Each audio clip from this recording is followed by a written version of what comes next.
Hey everyone, I'm Tassinix and welcome to Season 56, 3 versus 3 Grand Arena Championship, Week 2, Plotting and Scheming. Yeah, the show name is probably what should come first, but nevertheless, it's a pleasure to be back. I'm here with my regular co-hosts, Dagger, Sasha Aisha, TJ, and Fatal. Gentlemen, how y'all doing today? How was your week? Great. All right, I'm back. Anyone can talk, I'll call on you in turn for the important stuff, but yeah, I mean, just how's it going, guys? Yeah, doing great. This is definitely the first take. I definitely did not just sit down after running to refresh my drink. Professionalism is key. Tass will tell you our sponsor. No, I've already given that enough press.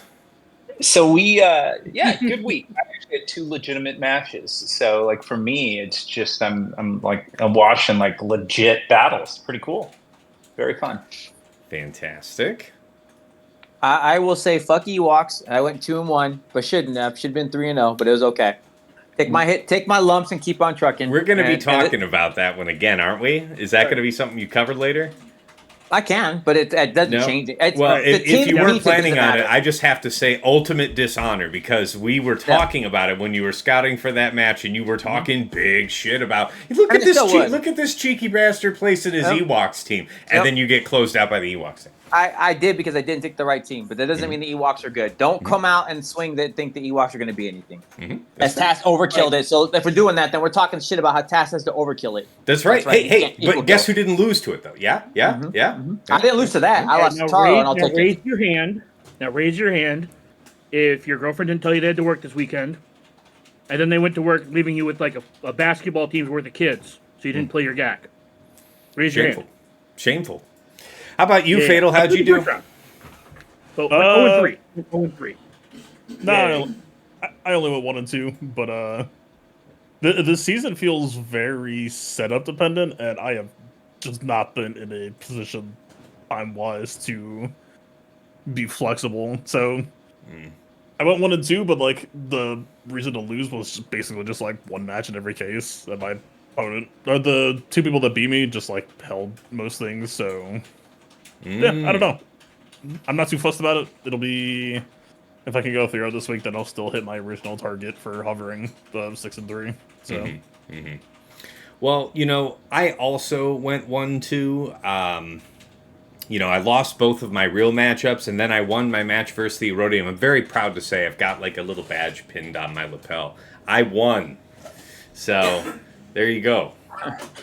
Can nobody take that from you? That's right. It's a big boy badge test. That's right. right. I love the big boy badge. You put on the sweaty hands with your big boy badge. It's like I'm pulling up on that little league field, like it's like first pitch of their practice, something like 9-10 a.m. I just show up reeking of malt liquor, just run up and just deck the first kid in uniform I see. No. That's what that third round was. No. I have the visual in my head. Do you guys remember that movie where the guy hands the guy a piece of paper saying "I'm 12" with like a $10 bill in there? that was Tat. Yes. Yeah, I do remember that. Yeah. I think it was like the Benchwarmers, maybe. Oh man. But yeah. Giant ass dude. Just I'm 12. Yeah, so I've actually, fun fact, my bracket this week is actually half Erodium. So there are a few real folks out there, but not too many. All right, guys, let's go ahead and jump in to the meta-analysis. So, no new villains, no new raid bosses really seem to emerge for us this week. So it's really about how we dealt with the, most significant matchups again. About Jabba again. So obviously Jabba, Kersant, and Bausch. I've seen the max health level 3. I've seen the light side buffs level 3 that Fatal mentioned last week being a reasonable alternative. I've seen the tank revive be successful on defense. I've seen grit, and I've seen the attacker level 6 all be successful. But the very best ones, and the ones that I think are best at closing out a reasonable opportunity for Afra, are high defense. So among all of my Datacrons from set 16, the one that I've made up for Jabba is definitely the one I put the most work into. The most re-rolled by far, trying to get some really high defense numbers. So here's hoping that makes a difference for me. Dagger, do you have anything you wanted to say on Java matchups? Yeah. Just it's such a small thing, but lead with third, not second. Third, not second. He's talking with about the who? cooldown reduction. He's saying to do cooldown reduction with Afra. I tried that fight and I pressed the second button because my thumbs are too fucking big. Yeah, that's a no-no button. You don't press a no-no. Yeah, you don't yeah. press a Oh, no-no yeah. button when there's only 3 characters. I remember doing Why? that once when Afra was new, and it took me just the once. Yeah. Just the once. Yeah. Now the second time I did that fight, I used my pointer finger. No more thumbs in that fight. Yeah, I believe you. No, I believe you. How about you, Sasha? Anything about the Java stuff? Or, I mean, I guess any of you guys can chime in because that's fine. The data does support that the attacker level 6 seems to hold up the best. There's mixed results on the level 3, and if the level 3 even kind of matters, I'm sure it does. I'm just saying that there's fails pretty much across the board, almost regardless of the level 3, as long as you have the level 6. The long I don't know how to text filter attacker, yeah. Yeah, I feel like the sample size is going to get real small once you start filtering by high defense. So that's a filter maybe one of y'all can run, or I can run. I don't know how to sort by stats on that. I don't really either. That's what I'm saying. Like, I don't know that you can, to be honest. I know my own personal data points in facing it. It's just 2 from the last week. Both of the ones set by my opponents were very high defense, and yeah, they were rough. In fact, like one of them, it was a challenge to clean up the lone Java because it was like 380 or something defense. On Mothma ultimately worked. The only thing that I'd add that it's a datacron that I put my own Java defensive datacron. I paid pretty close attention to, and one thing that I wasn't planning, but I think I'm going to stick with, is one of the either level 7 or level 8 rolls ended up being a very high roll on special damage, 29.8%. That's a good one. I figured, so I figured I'd leave it there. And as I look at history right now, it seems to have really done. I mean, otherwise it's high defense. I think there's one small health roll on it, but I had an opponent go after it with SLK, Special Forces, and crew, and lost in a minute. I took Tass's. So that's awesome that you're saying. Okay. I took Tass's idea, but it's not the Special Forces. No. It is the SLK one. So I took Tass's and I did the 57 because you need that level of offense to ramp high enough, and they can't. You just do so much damage that Bausch is directly gone, and then now you're just toying with your food on Kersetten while you're pummeling Jabba, and it was a perfect 57, and that's from Tass on his fight with the same one, which was with Taro. So when I did it, I took his idea, and it came through super clean. But you have to have that extra damage. You cannot do Special Forces on those high ones. It's just not feasible. I think Fatal brought it up last week, but it's really the burst damage that kills you on that team now. It's not even their bulk. It's the burst damage from Boosh with the attacker level 6. She takes 35 turns. Yeah, so you just don't make her a thing with SLK. So if you're doing that, it's there's literally nothing there because by the second turn, she's gone anyway. And now you're just toying with your 57. And it does feel like a comp that if you're going to keep the special damage, and I haven't re-rolled for this, but that the light side buffs, offensive buffs, may be more appealing and than the Amplify Agony one. So I haven't re-rolled it. Yeah, that's what you think, Fatal? I mean, that's how I have mine set up, but yeah, I don't know, man. I gotta tell you. So I've fought 5 Jabbas this season according to Insight, and I only lost 1, and the reason why I lost 1 had nothing to do with the Jabba. The datacron that I brought had a little bit too much defense that my Talzin could not die to deaths, and even then, even in that fight, It actually was winnable. I just needed to adjust my gameplay and actually revive my third, so I stopped the Terminator train. Right, I had outs. So the reason why I'm so focused on damage here is because I think you just, if you're posting Jabba on defense, I don't think you can really afford to play fair if you're worried about Night Sisters. You're literally just you're rolling the dice, and you're saying, okay, I'm staking a bet that if my team decides that it doesn't like how your Marin looks, then I just want to capitalize on that pressure.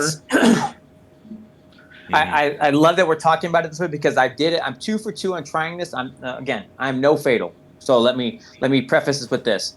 But I am having great success using the DACA with the healer. I don't give a shit about the stuff. that safety net for me, and it's nice enough that Doc is not getting a lot of turn meter, so she dies off too. It feels super. I feel like I'm in a warm blanket when I'm fighting the Jabba fights right now. When I get to take Daka with the healer, because it just controls where all of these problem areas are. But for the both of you, we're still talking about 2 shots, though, right? Or are we talking about one? I did a one shot. No, I'm 2 for 2. I'm 2 for 2 one shot, bud. Dig I haven't. that. That's why I said I know. See, Tess, it turns out that all the Night Sisters, none of the Night Sisters are attackers that you use. So they're all just support. And you know how good those support crons are. But see, that's what I'm saying. I'm taking it differently. I'm doing it with Daka, Talzin, and Marin, and I'm using the healer cron. And the thing I'll caution you with that is the reason why I'm a hater on it is because you don't want your Daka to come back. Anybody not named Marin, you want to be dead as soon as possible. Right, but that's what I'm getting though. That's my point. I wish you would have recorded for you, Fatal, so you could see it. That's happening exactly that way. She does come back. I've had it happen 2 times now. She will come back, but because she's not getting that much turn meter, she dies off again. And because it goes under the health, I've had it go successful, and then I'm just playing with my food. And it's happened to where I've got 3.5 minutes, where it's all set up now, and it just moves that quick. But what happens where I can't control it, and where I found the problems, is that opening. I can't get past it. I need the ability to come back one time, because where it's come back bad or something else, they decided to get my Marin. And the only thing that saved me was the fact that my Daka was able to get her back up and running, and I was still off to the races. But you had the opening is so rough with that attacker that it works out well. The one thing I will say, not to take this topic too long, but very early on in all the Night Sister work I was doing, I invested in R9 Marin, and I think this is the first season that really feels like, okay, this is online and I'm getting value out of it in like a consistently noticeable way. And I always say that, like, of course it's a fucking luxury. I know I'm not out here like banging the drum like everybody should go R9 their Marin, but no, it's been the first season where like I'm taking a significant number of hits from Bouch. People are coming at you with like attack or reattack and those sorts of things. I believe that. And the extra bulk. I mean, you know, like I just told you that I technically lost a match because of my... Normally, in that matchup dynamic, you actually don't want a Datacron to really have much of anything, right? You don't want to add health or crit damage. You don't want to add, like, defense or protection, because then your sides are too hard to kill. So, like, usually I tend to go really minimal. But yeah, with that one fight that I lost with the extra defense... my Marin actually took a lot of heat in that fight. So even as I'm here, like, oh man, I brought too much defense, you know, I think I screwed up, or, you know, I should have played that differently. The takeaway being that I could have played it differently, I'm actually kind of out here like, no, my Marin actually took a lot of heat in that fight.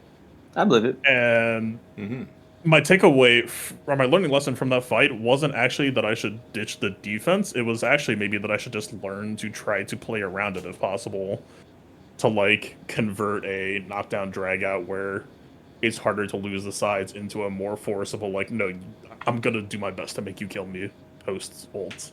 That's why I'm so happy about this, is I don't have the luxury of a Relic 9 Marin. This is the thing. You guys have way bigger and better, and I would go to, if your modding failed, to say this is the way I want to do it. I don't have that. I haven't changed anything. I haven't done anything. And the healer, that level 6 designation is allowing for those errors. But I agree. I just went, look, I didn't have anything special. It wasn't even a dark side anything. It literally was just the healer level 6, keeping Daka to the point where I could get back on the fight, be in control. That was great.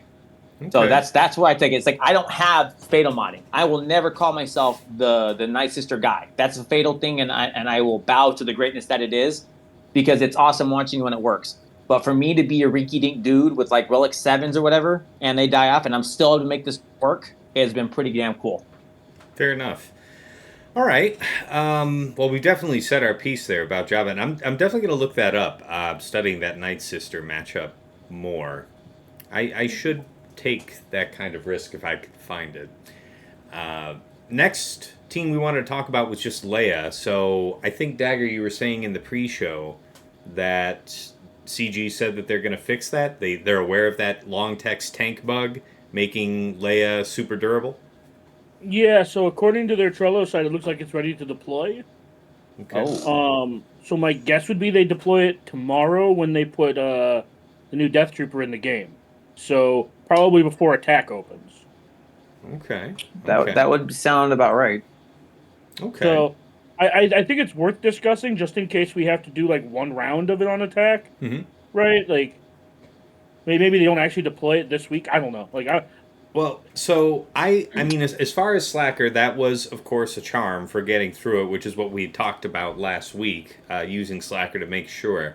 But I've seen some people getting through with Riva. I'm interested in what you guys have heard. Yeah, so I thought you might have been doing that, TJ, because you said if you're using Slacker to kill thick Javas, then how are you dealing with that? Yeah.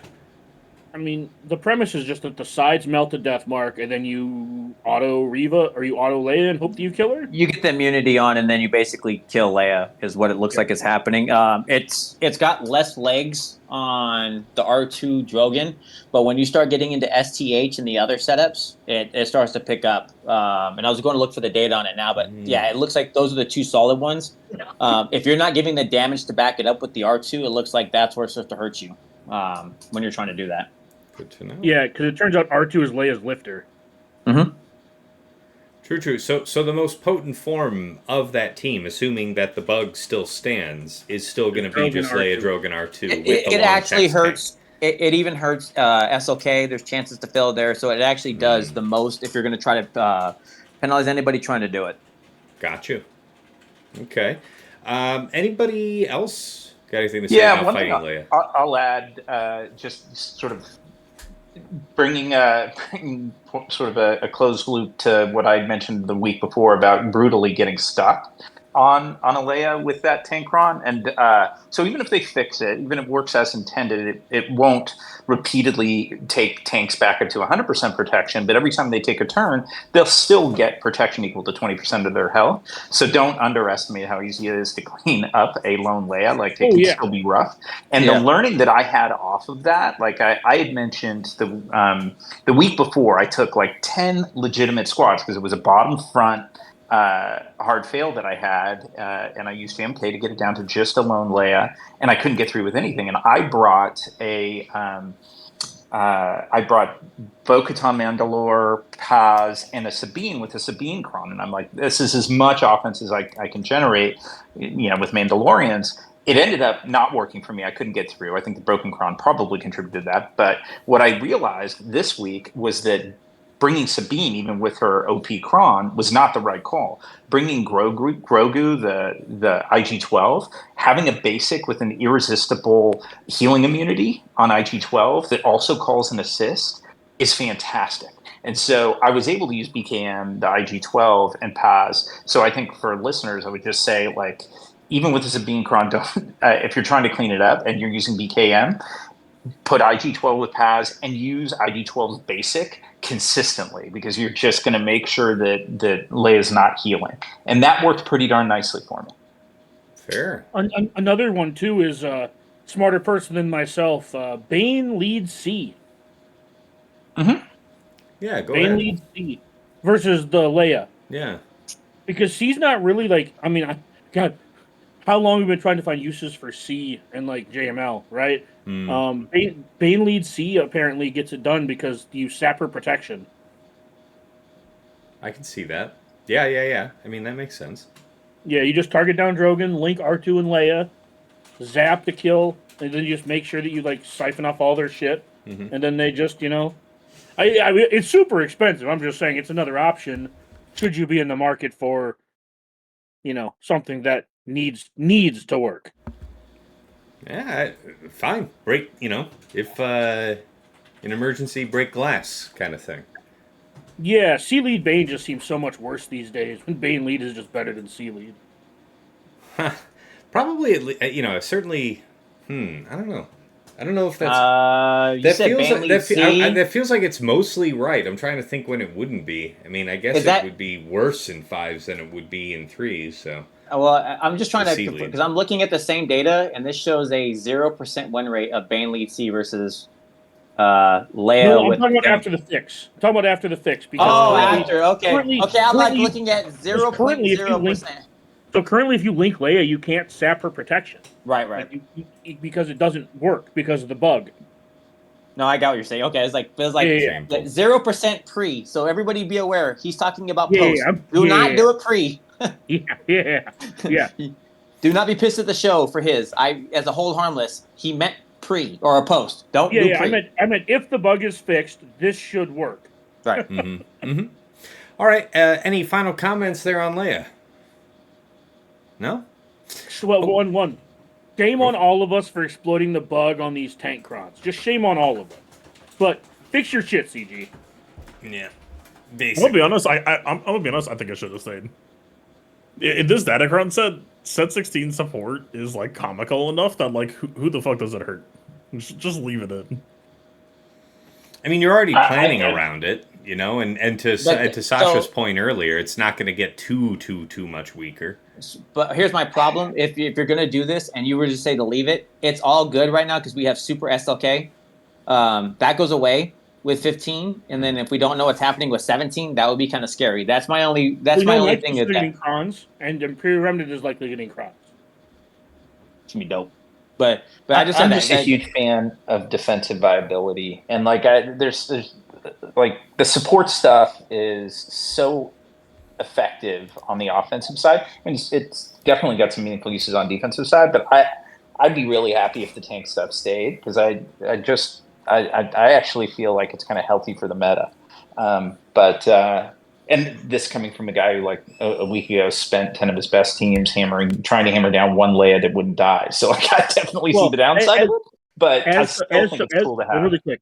Well, I don't necessarily disagree with you, Sasha, as someone who has like talked to like, a few people who are also at the top. When your opponent's entire defense is just boss lead tank bug, when every team they said is just whatever plus tank bug level 6. Yeah, I faced a ton of them. Totally. Yeah. I'm just saying that gets very obnoxious very quick. I hear that. Yeah. So I'm not necessarily disagreeing with defensive viability, but like I think that there's such a thing as sliders. So we need vibes based like activation for whether you can have infinite tank or not. It's like you can only post 3 super tanks, and then I think that's fair. Hey, you know what? One per zone is cool. I'm all right. That's a cool idea. One per zone is all right. Like, yeah. I didn't do my fight versus Arnold, but he placed 10 tank level 6s, I think, on. Well, but to be fair, if you watch his fight, his last one, he also got the same thing of a full wall. And then also felt the burden of how that works out. I'm not arguing that. I'm just saying that feels so incredibly bad when that kind of shit happens. Mm-hmm. Right? And that's why I'm saying I think there's such a thing as sliders. Not that I disagree with Sasha. In general, I do like defensive viability. Dude, I like fatals. I like fatals. 1 per wall is a cool shit, dude. It's like, here, you have one super team, go take it. That's why we have GLs too, so you can just keep the thing for it. My experience was people only really using it in good faith, so we just had different experiences. I'm like, man, we should stay around. And, yeah. I actually really like the idea of like sticky tank crons, right? Like basically watt tank teching. Basically a level 6 that's a watt tank, right? Like I like sticky tanks. I like it's a way to create a bulk meta without creating a bulk meta. So I really like the idea of what they did here. And I know I'm broken record here, but next time, just please, for the love of fucking God, lock the level 3s and the level 9s. Yeah. Right? Like they'll get right on that for sure. Oh. So the worst part is we keep rewarding bad behavior. So and it's not going to stop. It's I mean, they have an exclusive Datacron every single set. And then like we just if you go look at the average rerolls on this set, like in Chromium and like a Paw Patrol, it's up to like 20%. So we bit. They did it and we bit. That's a lot. Hashtag shocked. Shocked. I mean, fundamentally, like the shitty stuff exists, but the rerolls are more so just engaging with its really cool new design for how Datacrons could work, and like it's just kind of unfortunate that there's no separation in the metrics between you did a shitty thing and you did a fundamental rework to the PvP system. Yeah. Yeah. All right, let's move to the next team here in the meta analysis, Queen Amidala. So, Yeah, I have to come clean. Last week I was saying, Bane's been working. I think Dagger said he had a drop with it. I've heard of, Zareth having a drop. I've heard of other people's having a drop. I just, I said last week, boldly, perhaps even arrogantly in the face of fate, to say that I had not failed yet. And then I just got blown out last week. It was terrible. It was also against, I want to say 388% armor penetration on the Padawan Obi-Wan Kron. So it was real deal stuff. But I got exploded. And so, yeah, my solution to that is this Relic 9 Talon that I now have the option to bring along. I know TJ wanted to talk about using Darth Vader, right? I use Malik. It's not. What's cool is, and I saw the history on the that, and actually that has fails as well. Dagger, to be funny enough, the one thing I saw, too. But that's what I'm saying, right? Everything has. If they stay alive, that's the problem. If you get the rule of two, so the one thing I saw that actually had 100% win rate was using Darth Vader, and then actually getting to fight it. What you're doing is you force. What was the sample size? There was 5 fights and 5 fights were 100. Yeah, there's not going to be. The whole point is we don't know a lot of the data, but it was worth it for me to try. And being able to try it, I can actually walk through. You're forcing the rule of two to apply. So because you force Pow to kill your Vader, because you hit the ability block, he's going to counter into you. There goes your Vader, and then you win. It's cool the way it works. It doesn't take long. And all of the fights, if you look on GG, it does not take but 45 seconds, and it's all working that way. Forcing Pow to create your Super Bane, I'm all for it. And I think that's the other thing where I saw, who was it? A couple other ones where they were using it, but I was like, everything else, 70, 80%. And it's like doing Darth Vader, yeah. He's got a higher calling, and if you know you have to do Queen Amidala, that's going to take it. I'm all for that. Is it worth debuting a set 16 on this? Because honestly, we're not going to have that much longer left of the this is our last 3v3 round of the Powcron. Yeah, set 15. And I honestly think set 16 might actually be equally, if not more, impactful. Fatal called that out. I'm so excited to see what Fatal talked about on that, because I'm like, I could see so many ways this plays out. Yeah. Going supported to the huge attacker, going yes. So when Fatal said that last week, that sparked a whole bunch of theory of how does this play out. Did I peep you having one on defense? A set 16 with your Bane on defense, Fatal? Did I see that? Sorry, repeat the last. Did I see you having a set 16 down with your Bane on defense last week? I'm not necessarily advocating for it. It's well, that's what DJ was just saying is, and Dagger was just asking about, how we think about set 16 getting applied, Queen. Even here in this next. No. Queen Amidala. Queen team.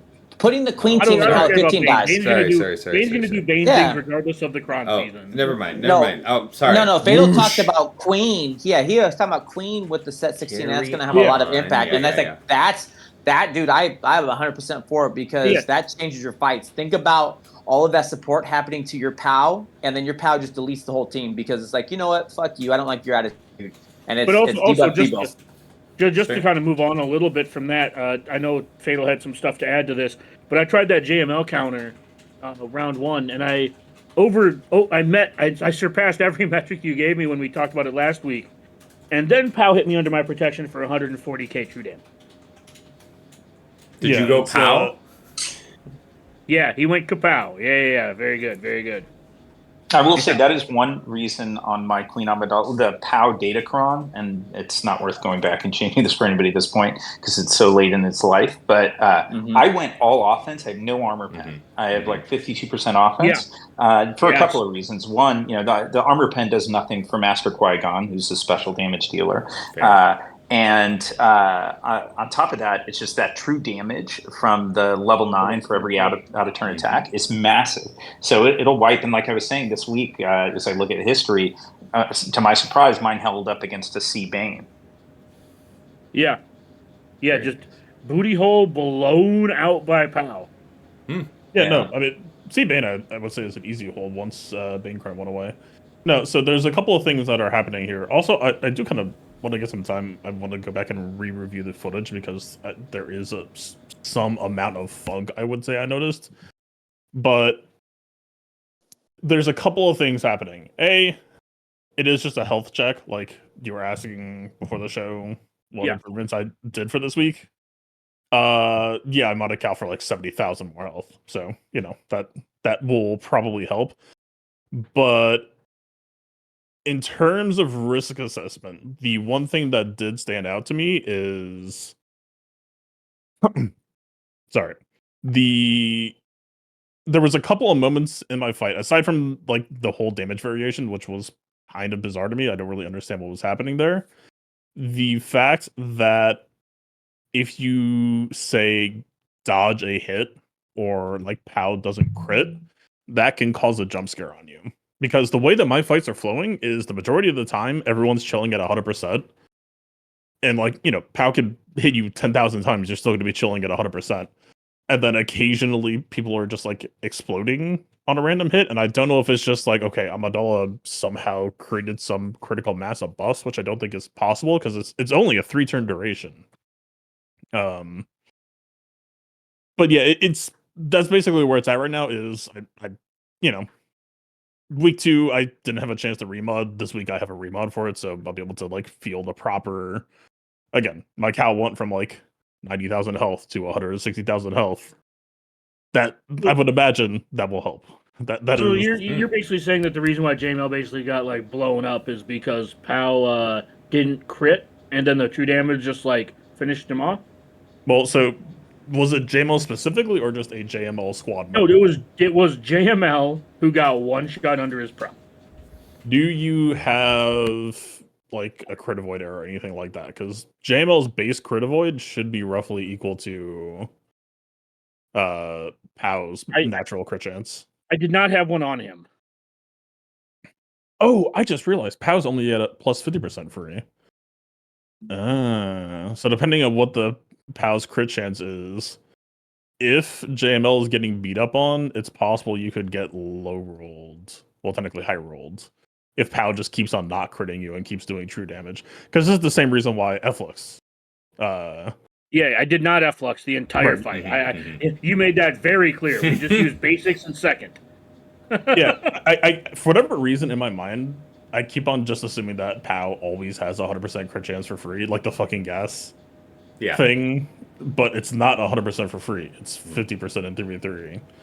So there's probably some amount of window where, like, if it's a POW not modded for crit chance at all, which a lot of people probably aren't for good reason, it's possible that just like if POW just keeps beating on your JML and not critting, and your JML just doesn't have much health modding, which I'd imagine a lot of people don't, that you don't have much grace period window. Yeah, I'm at like 115k health. Nothing fantastic. Yeah, I'm only at like 125 or 130k. Man, now that I'm actually aware of the crit chance gap, I'm actually a little bit nervous. I kind of wish I could give more health for this week. Yeah, because no, don't get me wrong. The fight was going super smooth. Like I was like doing a ton of damage to them. They didn't really ever have a lot of buffs on them. Like it was going really, really smooth until my JML disappeared. Yeah, so JML disappearing makes sense to me, and I can explain in Factor 4, right? That is just you're not getting crit. For the same reason that I almost lost a character once because they dodged, but you still take the true damage. So Barris just got denied on heal value. But yeah, my experience was the opposite. My JML did fine, but Cal and Barris just kept occasionally getting picked off. Yeah, my Cal's like 120k health. My Xeris is like a 170. Yeah, just for whatever reason, this was like a 3-minute fight where nobody was getting kill shot, and then it was just like occasionally they would be like, "Oh, by the way, one of your characters doesn't exist anymore." Just doink. Thanks. I didn't know I needed that in my life, but I appreciate it. Mm-hmm. Very good. Any other comments, gentlemen, on Queen Amidala matchups? Oh, there's one more note on that too. Sure. I'm looking at it here, and it's like I did end up getting POW dead through coins with just Cal and Xeris passing the coin back and forth in that fight. So yeah, the problem was like Fatal said is like I had them all pretty low, and then when JML died, I kind of lost control of the fight, but was still able to take POW out. That is something. Yeah. Oh, yeah. I did do one other thing. Sorry. Sorry. Go ahead. No. I actually slowed down Cal for this week. It's something experimental that I'm trying because I noticed that Barris was just going like crazy. And so I'm going to try to slow down Cal a little bit just to get a little bit more riposte out because I almost scammed out Pow super early last time. And Okay. so, yeah, if I could just get like... I might actually feed Barris lessons to JML so that I can get more Taunting Nord lessons on Cal. But yeah, I do think it's going to be a potential opportunity to just like scam them out with the cost. Does Pow have any reactive offense? I believe he gets crit damage up when you crit Qui-Gon? Yeah, I'm just trying to think because like he killed my Leia when he was like damn near in the red, or he killed my JML when he was damn near in the red. So I mean, they have lots of ramp mechanics. So again, like with how my fight went, I kind of just need to like review it and like for all I know, maybe it was just I don't know, maybe they generated a ton of heal over time and it just happened to be like they had every offensive buff and like 6 heal over times and 12 protection over times or some to create like one magical hit that Barris just could not tank through. It's still kind of a black box matchup, but so far my solution is just throwing stats at it and just see if we could check it. Dig that. No, that's cool. I mean, it's also just dumb because everybody has that whole fucking trio R9 because of the assault battle in the raid. So it's like you're never gonna find a non-maxed version of this team. Fair. I love that event, so I dare not badmouth it. Oh, I'm just saying it's annoying to just know that you have a guaranteed full R9 team on defense. I'm okay with it. It's a really good defensive team, so I'm fine. All right, last team, guys. Gungans. So I just wanted to say that I had the opportunity to fight a Nascron last week, and I was fretting about whether or not I was going to do Padme or go to one of the Treya counters. And I ended up going with Padme anyway. And I've had decent enough experience going against the Jar Jar Crown. It takes a longer time. There's a little more damage taken by Padme usually when she gets death marked, like double death marked. But aside from that, it's manageable. The Nascron was really, really, really easy. So that continues to do well for me. I know that I know a couple of you guys, at least you, Fatal, was planning on doing BKM more this week as a counter. How'd all that go? Oh my fucking god! I am so vindicated in my opinions right now compared to this shit. Okay, last week I was saying that I was a Sabine 9. I didn't like go all the way, but I was like, I just don't think it really adds much. I will go one step further now. That's just a liability. I was right. I should have gone harder last week because Jesus, like I got absolutely blown out on what should have been such an easy win. But because Sabine kept on taking bonus turns and the Gungans kept on taking turns, they just kept on rolling the free turns. My Bo Katan went full spectator mode at 95% turn meter. It's like, gee, thanks. Yo, that's horrific. Yeah, no, I'll pass. I'm good on that. I don't need that in my life. I fucking hate Sabine 9. But again, basically this last week was a trend of I know what the problems are and I didn't get to remount to solve it. I'm attacking it direct this week. I got Tenacity Pause, Speedless, Full Bulk. This man should not be getting confused by Jar Jar at all. Dig that. Okay. It's funny. I had no problem with it, but then again, my pads did eventually go away. But thank God my bow kept getting death mark, and that does nothing to bow. She don't care about that. So I went through, and it was just fine. I did lose pads though because they just pummeled them down. I did get into a point where there was a good delay for the fight where Bo was just watching. She was not giving me shit, but thank God for my Sabine. My Sabine was the reason I was able to get back through it, and that's how I won. Was Sabine. Yeah, with what you just said there, Fatal. Good. First of all, good point, TJ. Second, Fatal, what you were just saying about that tenacity modding on Paz. Isn't there some amount? Isn't most of the bad stuff that Jar Jar does unresistible? Yep, but I'm pretty sure that the main issue that causes Paz to get blown up is the 2 stacks of frustration that comes from Jar Jar's second special. Yeah. And that, I believe, can be resisted, and so that's why I'm targeting for. Yeah, there's a reason we all have him in Potency. I know there's a certain amount of his stuff. I think he also has a TMR or something. Yeah, there's a reason we all have Potency on top of that. Yeah. Yeah, my Pause is like 210% tenacity, so That's pretty robust. Yeah. Okay. it might not be airtight, but it's at least looking to contest to try to stop. Because basically, what's happening is Pause gets 2 stacks of frustration, and then the reactive TM when he gets hit is just causing him to get blown up by exposes. So if I can at least try to make that more consistent, because if that's not on the table, then Pause is probably on the cutting floor, and I'm just gonna go like attack or double attack and just IG-12 or some shit. Yeah, I was going to ask, is it IG-12 who's your third then? Definitely might be, but I don't know how safe that feels in a couple of ways. Don't know. We'll have to see. I mean, it's entirely possible it could just be like BAM or something too. Okay. All right. Any other comments here on the Gungans from your encounters, gentlemen? All right. All right. Any other teams we wanted to highlight here before we close this segment out? All right. Hey, before we move off of Gungans, actually, Please. I had a sort of the flip side experience with the Sabine level 9 in that I had a fun match against Baby Yoda where I had actually kind of fell apart on Leia yet again. But because of that, it was actually kind of liberating. I'm like, I'm going to try a bunch of stuff on Gungans. And one of the things that I tried that worked was Hera, Kanan, Sabine. Against all Relic 9 Gungan squad with a Jar Jar Datacron. And I'm not saying this to recommend it. It's not for the faint of heart. But, Kanan's unique, which Hera, of course, under her leadership allows to be shared across the Phoenix squad. You gain 25% health or heal for 25% of your max health whenever you get a debuff, right?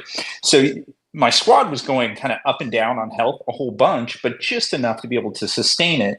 And Sabine's going regularly, on every other turn, sort of by definition with that level 9, was able to take out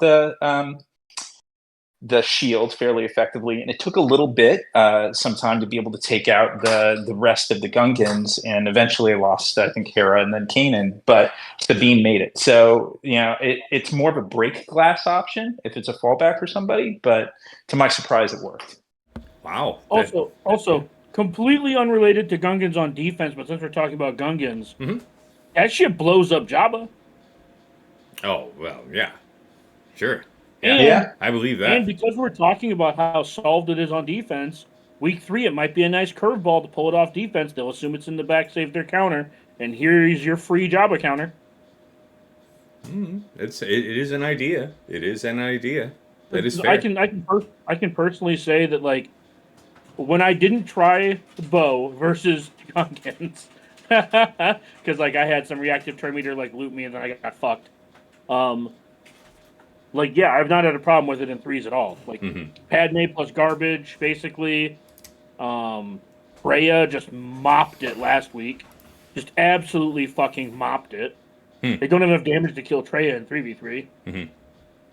I'm just saying, I wouldn't be upset for week 3, because, that's what this is. This is about the meta, right? It wouldn't be the worst idea to maybe save it, because if you go look at Arnold when he fought me, that shit was pretty clean. Okay. I mean, thinking flexibly, especially after set 15 expires, some ways yet in the future yet. But I take the point. There is value in thinking flexibly about it. Well, I just mean if you look at your opponent and they have not failed versus Jar Jar yet, and they're using Traya or Padme, I'd consider pulling it, is all I'm trying to say. Because I don't want to give them a team that they weren't... Like, no one was... You're not going to use Padme unless you're using it to kill a Gungan team. If you're going to use that on my Gungans, I'd rather you just didn't use that team at all. Yeah, fair enough. Yeah, just a extra food for thought on that. No, that's a good one. No, yeah, fair enough. All right, guys, let's move to segment 2. Best attack and defense of the week. Let me kick that off here real quick and set the mood. What was it? There was, the Bane failure, but I think there was, dig this. Saw, Kyle, Baze with the support level 6 Kron. Now, granted, this wasn't buffs on 3, it was protection up, all right? But Dash, Han, Chewie with, what was it? Kind of just a light side buffs, level 3, really. That's kind of the essence of what this was. It was pretty meh otherwise. Had some physical damage, had some crit damage. Nothing too crazy any which way. A bit of defense, that's fine. But a minute and a half later, 56 banners. I saw somebody pulled that off in week 1, so I said, I kind of need to do something like this, and that was absolutely my favorite attack. Favorite defense, let's see. Yeah, I'm just delighted to see that DTMG, Scout, and the Relic 9, Night Trooper, their debuted in week 2, was able to stand up to Malgus and then a Grievous immediately after it. So, pretty good. Pretty good. How about you, Dagger? He didn't attack. That's right. You bum. You bum.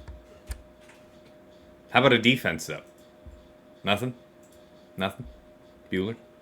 Good, good. All right, good talk. Sasha, how about you? Favorite attack and defense of the week?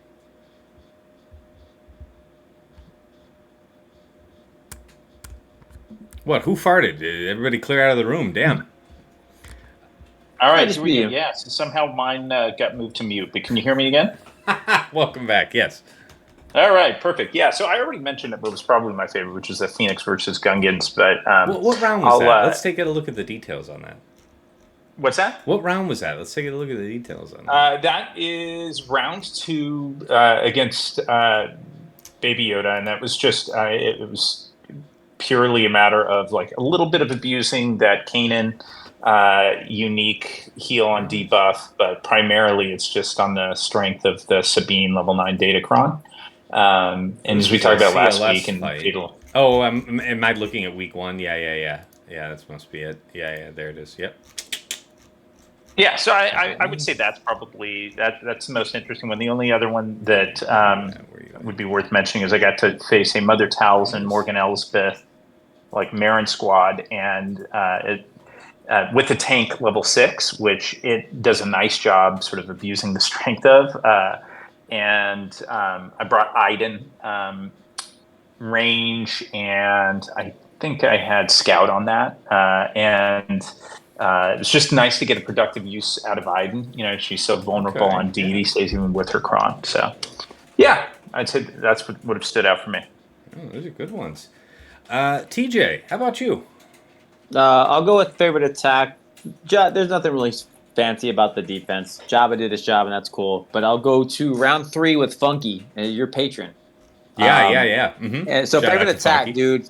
Yeah. So he got tricky, right? He sets a heavy board, and it was cool, and he flipped it around. He set JML and he set C, but he did a different little thing. But my favorite was watching C and it just getting absolutely owned by Afro. So nothing changed. It's so much fun that it's like he set up the Watt support. GBA, with the Watt. Like, okay, I see what you're doing. So I see what you're doing. But if you look at how long it took me, super fast, super easy. Yeah, man, I blew through that shit. So he shot fast his shot with that 346% defense. But he sure tried. But don't care about that, Afro. Yeah, I see. She looks at that and it went bye quick. And that was probably my favorite fun one to see. It's like, yeah, you could try to put C, but it's just there's just nothing keeping it as doing something big. So that was probably my favorite attack one. Did the tank tech go to C? No, it went to Brute. That's what I thought. Brute. Yeah. It goes to the tank, so it goes to Brute. Tag, yeah. So it went to Brute, but then that's the last time they took a turn, including. Oh no, I'm sorry. C did link, but he linked Trip. So. Yeah, I wonder if Watt had gotten tank onto C, if that would have made any difference to you. I do not. C took one turn to link and then died. I don't think you understand the shot that he took in the mouth from BT, who looked at him and said, "That's cool, bro. That's a cool story." Very good, very good. Many moons ago, I fought a C armor Watt on defense, and it put the tank tech on C, and BT1 just looked at him and laughed. Yeah, it's cool. It's cool that you think that tech was going to do anything to what BT's bringing to the table, especially with all the debuffs you're doing. That level of damage is like stupid strong. Very good. Very good. And, of course, Fatal, your favorite attack defense of the week. Where should I point us? Honestly, I'm kind of taking a wide scope view of this more as just like a seasonal trend, but the Seer Malicos treatment that I'm doing, I think, continues to just age pretty well. And a lot of this is just a byproduct of the... When you say Seer Malicos treatment, are we referring to something on defense? What are we talking about here? Yes, I run a Malicos in Lord Vader and Seer with Callan Fulcrum. Yeah, I've seen that, and I've seen that hold up against the usual suspects on your Lord Vader. Yeah.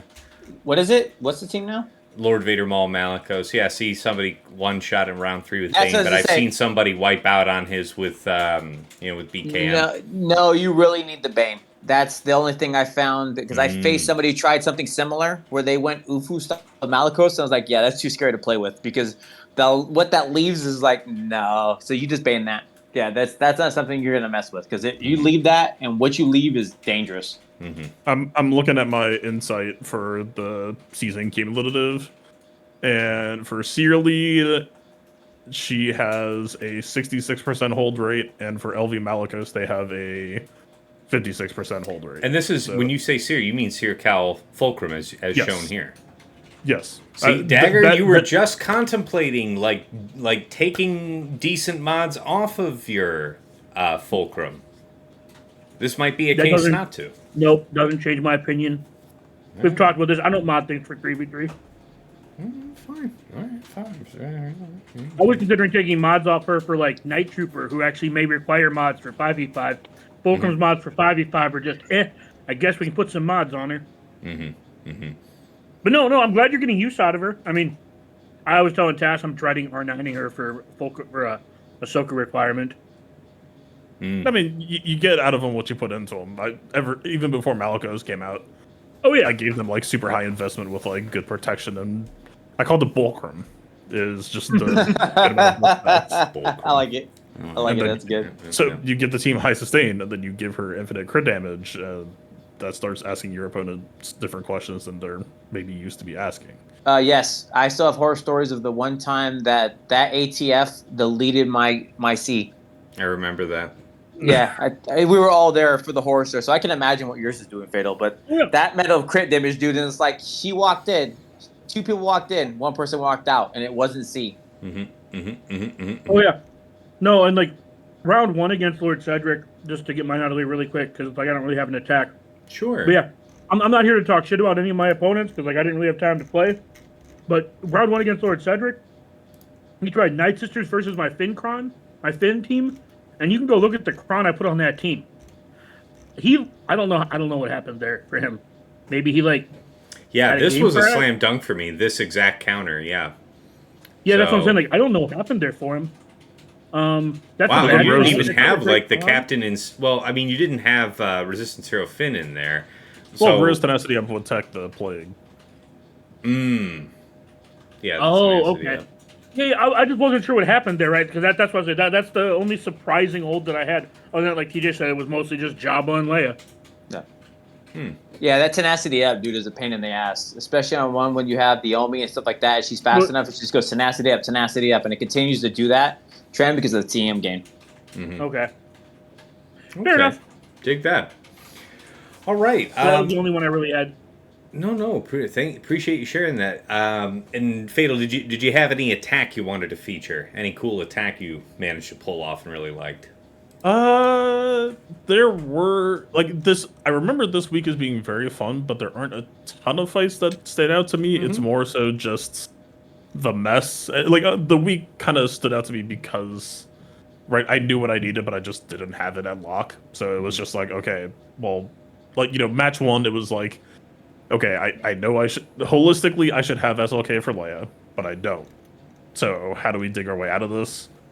The last match in round 3 created some really interesting problem solving where like by the way, heads up, so I used dash against JML and that shit didn't even crash. It was I saw that fight. I don't it just like put my dash in a state of purgatory where he basically what happened, it was a combination of JML ulted, and then the tank Kron has assists on it. But so JML ulted and then assisted off of the ult those hits killed Dash in that same turn. And, Vandal revived him, but it just, he just existed at 0 health. Yeah, it bugged out. Yeah. He couldn't come back and he couldn't die. Yeah, and so this was a Tank Crown JML with JML Old Ben and Jolie, and so it was like, well, okay. Sith Eternal could beat this, but I'm pretty sure I need Sith Eternal elsewhere. The JML failed on Amidala, so Sith Eternal was probably going over there. So there was a Hail Mary fight doing Grievous against that JML Tankron, and it was just a really good dynamic fight, very, very close on multiple occasions. I'm not necessarily advocating for this as a counter. Mm-hmm. I think it was just some good ass television. No, yeah, it was really cool to watch. I didn't get to see much of your fight, but watching this one, the failure on the dash was heart-wrenching. Watching your GG stand there and your staff literally inches from death, pulled it right back out. Inches from death, pulled it right back out, and you kept holding on. And it's like, we probably should pull out. And you kept on going. You got the win. I was like, yeah, that is some good shit right there. That was cool to watch. Mm-hmm. I will admit I reminded this team this week if this That was pretty fucking cool, man. Watching that fight. When you say this team, do you mean GG or JML? Yeah. No, GG. Yeah. For anybody who didn't get to watch it, I would say if you're not going to watch me, go watch that Fatal fight. That fight was some good shit, dude. It was like, it looked like that is like, I now discovered my JML counter for everything. Because that was that cool. Very nice. Very nice.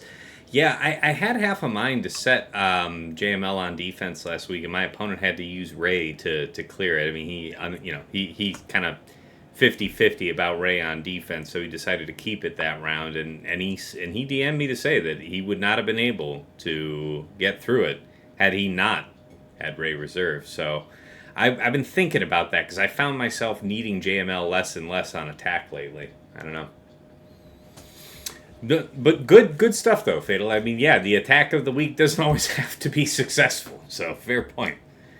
All right, guys, let's go ahead and move to the wrap up, takeaways, and final thoughts.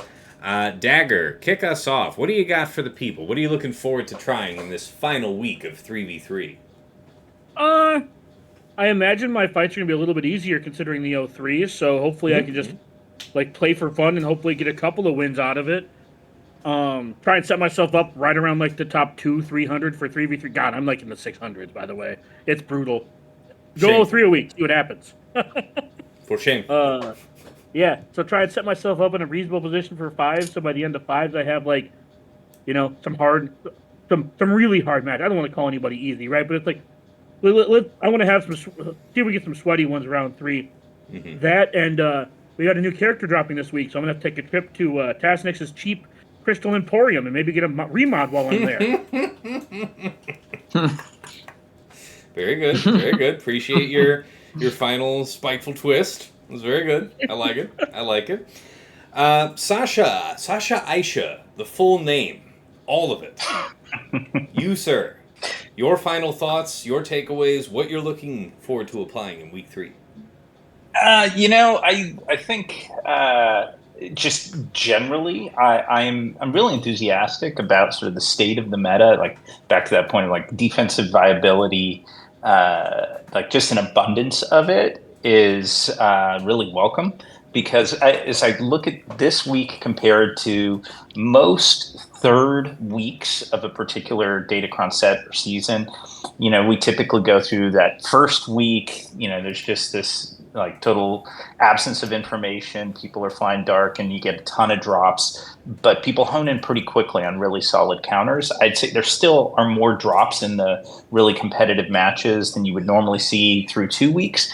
And I'm optimistic that's going to be the case in this week as well, even if there is a correction on the tank Datacron. So I bring that up saying that I'm still going to plan on competitive matches that are going to allow for 2 shots. I still think I can set defenses that will get multiple holds across the board. And so that I'm just really enthusiastic about. I think that's I have a lot of fun with the various comps and strategies and ploys, schemes, for lack of a better word, that we can put together. And just feeling good about that. So it's mostly just on the very general side. This is the first season where, in like a good long while, where the choice, like, for me in a lot of cases, there will be like, okay, this is academically, if I'm going for the win, I know this will win. I should use this team here. But there are just so many fun sounding dynamic matchups right now that I'm just like, there's a strong. I mean, I've actually been kind of leaning into it this season, for better or worse. Is like, I mean, that Grievous fight doesn't happen if I just slam to the Eternal immediately and take the immediate checkmate. And like, if I take it as a sign of like meta health, that its ability to produce interesting sounding matchups. I'm not saying everything's perfect or that it could be better, but like, if this is the first step in a direction, and like I said, I'm very curious to see how set 17 looks. It's in a good spot. That's something I love about this Datacron set, Phil, to that point, is if you take any given team, even in threes, right, they tend to have some mixture of roles. They probably have some consistency on faction. So like generally, like what the meta and the community is trying to solve is like, okay, there's a great resistance level 6, and there's this particularly strong level 3, and then there's maybe an applicable level 9 for this strong resistance squad, right? And people try to solve for that. But if you take a look at something like, let's just say generally, and I haven't gone through the .gg on it, but you take like a Finn Zori resistance hero Finn squad, I suspect that's a very different experience if you're putting a tank cron on it on defense versus a support cron versus an attacker cron. And that variability is so cool. And it's just like, it's more raw material to work with. And it leaves us sort of less settled or less spoiled by the end. And that's the stuff that gets me psyched. Dig that. Yeah, I really like how it's all shaken out this season as far as like Fatal said, where it feels like you have infinite options to a degree, but you have infinite yet finite, right? Because a lot of your answers overlap with different questions. So it's a really interesting like planning phase, I think, if you are one of those people who likes to plan. Mm-hmm.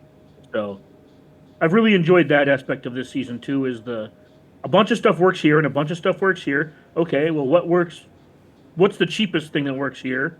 All right, and like Fatal said, it's like, I have something that will win, but it's like, what do I want to use that can win? Right? Like, definitely more fun to be had this season with the level 6. Completely agree. I think most of us that have come up with an attack plan sound enough that we're just not consistently getting hoed out on our opponent's defenses. I think most folks have found set 16 fairly enjoyable in terms of the effects that it brings. It's just, man, seeking what you're going for.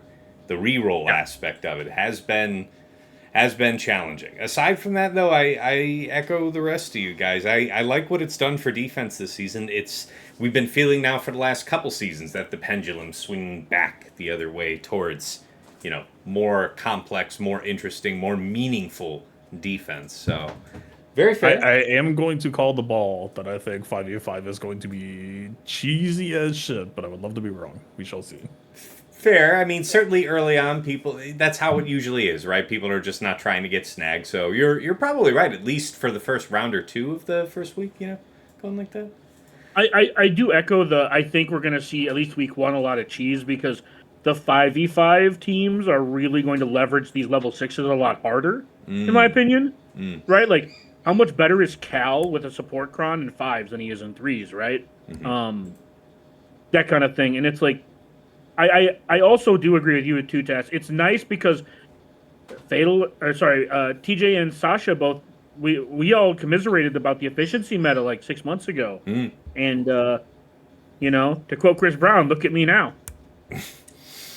Very fair. Very fair. Well, let's not neglect TJ over there. How about you, sir? What are your plans, your plots, your schemes for week 3? What's your final word for the people?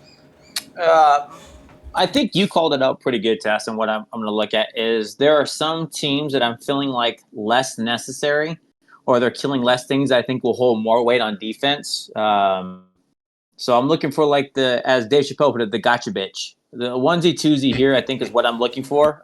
So I think you called it out pretty well. I'm not going to say which and what, but I was looking and writing it out where it's like, yeah, I could have used something else to kill this team, or I could have used something else to kill that team, and they're really good and they'll hold pretty well on offense or on defense. And if you're not ready for it, it's going to mess with you. So these types of things where it's like that's the kind of thing I'm looking at for this week, where it's like week 1 and week 2 may have not have come up, but week 3 it's like, oh, this has some flavor. And with these attackers, these supports, and these tanks, it's just a different ball game of what you're trying to fight. Very fair. All right, and of course, Fatal. How about you? Week 3, it's upon us. The end. What are you looking to try? What are you excited about? What's your word for the people? This is mostly just a week of like finally doing the refinements that I've known for like 10 days needed to be made. Right, because you didn't get to remod for week 2, right? Yep. So yeah, hopefully things work out. I don't like I said, it's like there's the siren song of there's just like a bunch of fun fights out there right now, and so I like holistically I'm supposed to go for a 3-0 this week to try to maintain the rank that I was going for, but like I don't know, man. When like I kind of want to capitalize on Galaxy Heroes when it's fun, and so like I can't promise that I won't do some risky shit. You think you might budget yourself an extra half hour, something like that? I mean, so the one thing I will say is like time was more of a factor this last week with stuff getting so messy, so I unironically probably might try to do that. I was suggesting it in seriousness, because man, the anxiety I get just watching you do that. I mean, Dude, an extra 30 minutes for Fatal. Oh my god! I was gonna say, like, the anxiety is actually seeing him clear the board, like him running up against the clock and up against the wall, and it's like, yeah, I'm not gonna clear this. It's like, I believe you, because I wouldn't be clearing that shit either. But like when he's actually pulling it off, and there's 2 minutes on the clock, and it's like, But that's what you're here for. Well, and tying it into sort of the abundance of different options and sort of the room for creativity, it just feels like Fatal, there's more than enough quality content to fill 90 minutes, even if it's you just sort of running out hypotheticals or, possible approaches that you're not going to take. There's a lot of good stuff. So as a regular viewer, very much support an extra 30 minutes. It's also good for all of our blood pressure, just so you know.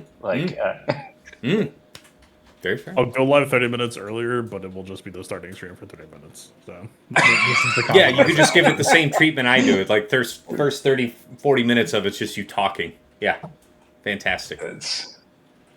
All right, well, last for myself, what I'm looking forward to, I think I've got my offensive counters cleaned up. So I think it's the week 3 razzle-dazzle where I'm really going to study what my real opponents, like the non-Erodiums, have been doing consistently against the core meta teams that we discussed. And I'm really just heavily considering just socking them in the back. Maybe having them all back there. Maybe not, and trying something a la what Dagger was saying, maybe using Gungans on offense. I don't know, but they're going to have to reserve the same solutions regardless, and that's usually one of the better ways to trip people up in week 3 is they know they got it. They got their script down. They're ready to go. Okay, well, you deal with all that later then. Get through this first. So that's the plan. All right, guys, it's about time really to wrap. Quick, completely unrelated. I just did 550 plus 20s and 1,000 plus 15s. Congratulations. Congrats. Nice, nice milestone. Well done. Yeah, thank you. Yeah. Sorry, just ran the hot bot and saw that. Wow. Well, hey, well done, man. That is a line for sure. All right, it is about time to close this one out, gentlemen. We did better on time than last week, so I knew we would horn in on this. But before I go ahead and do the regular outro, of course, as our only other content creator here on the stream, Fatal, please go ahead and shout out your stuff. Just make sure you're recognized. Twitch.tv/Playbook TV. Usually go live an hour before the round ends. And for kit reveals and stuff like that. Then youtube.com/theplaybook. Fantastic. Thank you, sir. And of course, if you're used to watching me live, you know that you could find me at twitch.tv/Tassinix. Of course, the Plotting and Scheming podcast is here on my YouTube, Tassinix Gaming. It's also repeated out to Spotify, Google Podcasts, and back to, it comes back as a YouTube episode as a podcast file eventually as well. So that's up there. Also on my YouTube channel are the Datacron set videos for sets 15 and 16. I make them every time they come out with Aesop Rock, one of the very top players in the game, so check those out. Got my mod guide videos. I've been pretty busy the last week or so I'm about to kick that back off again. But you guys have really enjoyed those videos covering some of the more favorite teams out there and the teams that you've requested. So appreciate your interest, and I'll keep that moving. I feel like I'm forgetting something. Oh, of course, my VODs for my previous GAC streams with chapters added for easy browsing. So that's all up there. And of course, if you want to support the stream and you like what I'm doing over here, check out my Patreon, patreon.com/Tassinix. For any upwardly mobile GAC player, there's something of interest there for you. $5 a month gets you in the door to the TAS house, where you get early access to Plotting and Scheming. You'll get it usually one round ahead of everybody else, because we typically record on Tuesday. I usually get that out Tuesday nights to the patrons, and then public release is on Friday, so that might help you in your round one and you're planning going into round two. Of course, in addition to that early access, you also get the early access to the Datacron set videos and a dedicated chat and voice channels where you're able to find me, usually lurking, unironically, most hours of the day. Thank you so much to Andrew, White Wolf, Sam Vimes, Jobin4527, Stark Strategy Gamer, Rays Malbus, Brock Thudsteel, Renee Bebe, Deadpool Cow 28, Johnny B. Ottawa, JJ's Productions Twitch, Sweens14, Darth QP PMG, Arj, and my newest sign-up, Squed. Thank you, sir.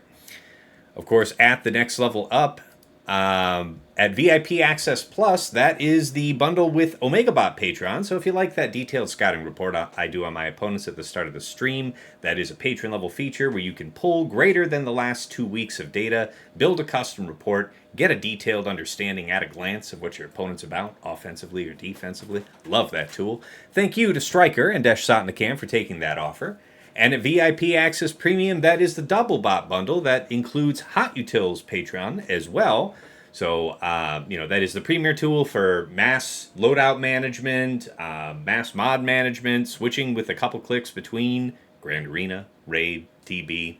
I know a couple of us here on the show actually use it for optimizing our Grand Arena stuff, and we're all successful in our own way, so does that too.